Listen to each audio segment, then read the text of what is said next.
So, hi, I'm talking to David Haslam, one of the two that we have at the conference this year. This is David Haslam, who works for I have to read it out, he's the chair of the National Institute for Health and Care Excellence. So, David, it's been lovely having you here so far, and I'm sure you'll give us some more input while you're here.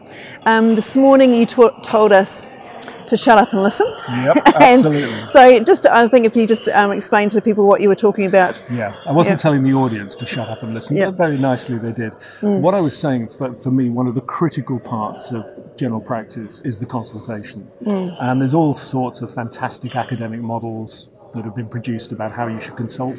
And I've got one which is shut up, listen, care, and know something.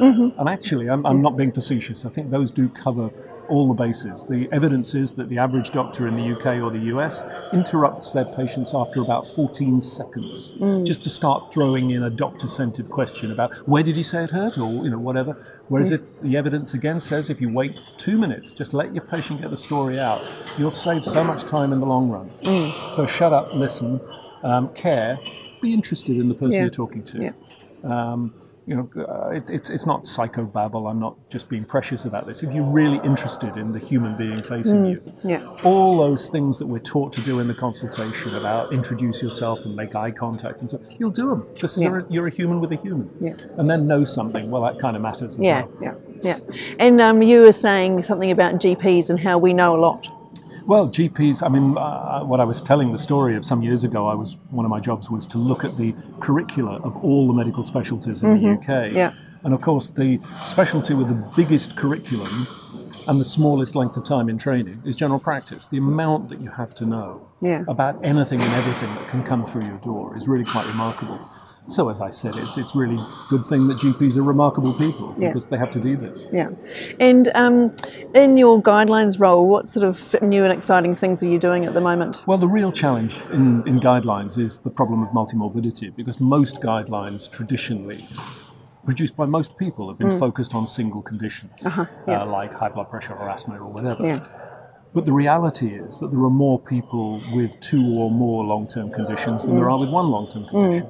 And actually we need, and I talked about a patient of mine with, coronary artery disease, hypertension, hyperlipidemia, chronic kidney disease. I know who too. This is not unusual to have this.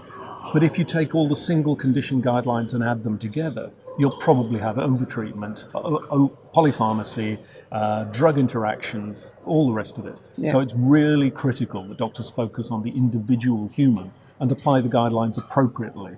I can't say it often enough, they're guidelines, not tramlines. Yes. So the other thing you mentioned was about the different stages of healthcare over the years that have gone on. It seems to me that for around about 50 years, infectious disease was the prime issue that faced tuberculosis and fever hospitals and things. And then probably from 1950 onwards, for a while, there was the era of acute medicine when patients fundamentally were either well or sick, they got better or died or whatever. But now we're in this era of long-term conditions when most of the healthcare problems are long-term conditions. Phenomenal success that medicine and public health and so on have had, meaning people are living much, much longer. But of course, every time they don't die of something, they have the chance to develop something else. And the complexity of this. But most of our research, most of our education, most of the way that hospitals are structured and so on is still based on that old model of the single conditions, the department of this or that or the other. Whereas the patients have got this collection of things and we somehow have to genuinely get them back at the centre. And that's where the really important role of the generalist. No, that's great. Well, I really enjoyed your session this morning. It actually made me realise or know and endorse the fact that the job's quite hard. And it's quite busy, and but also that there's lots of opportunity, and we do a great thing in what we do as GPs. So thanks very much for your My pleasure. session this morning. Delighted to be here. Thank you. Grand.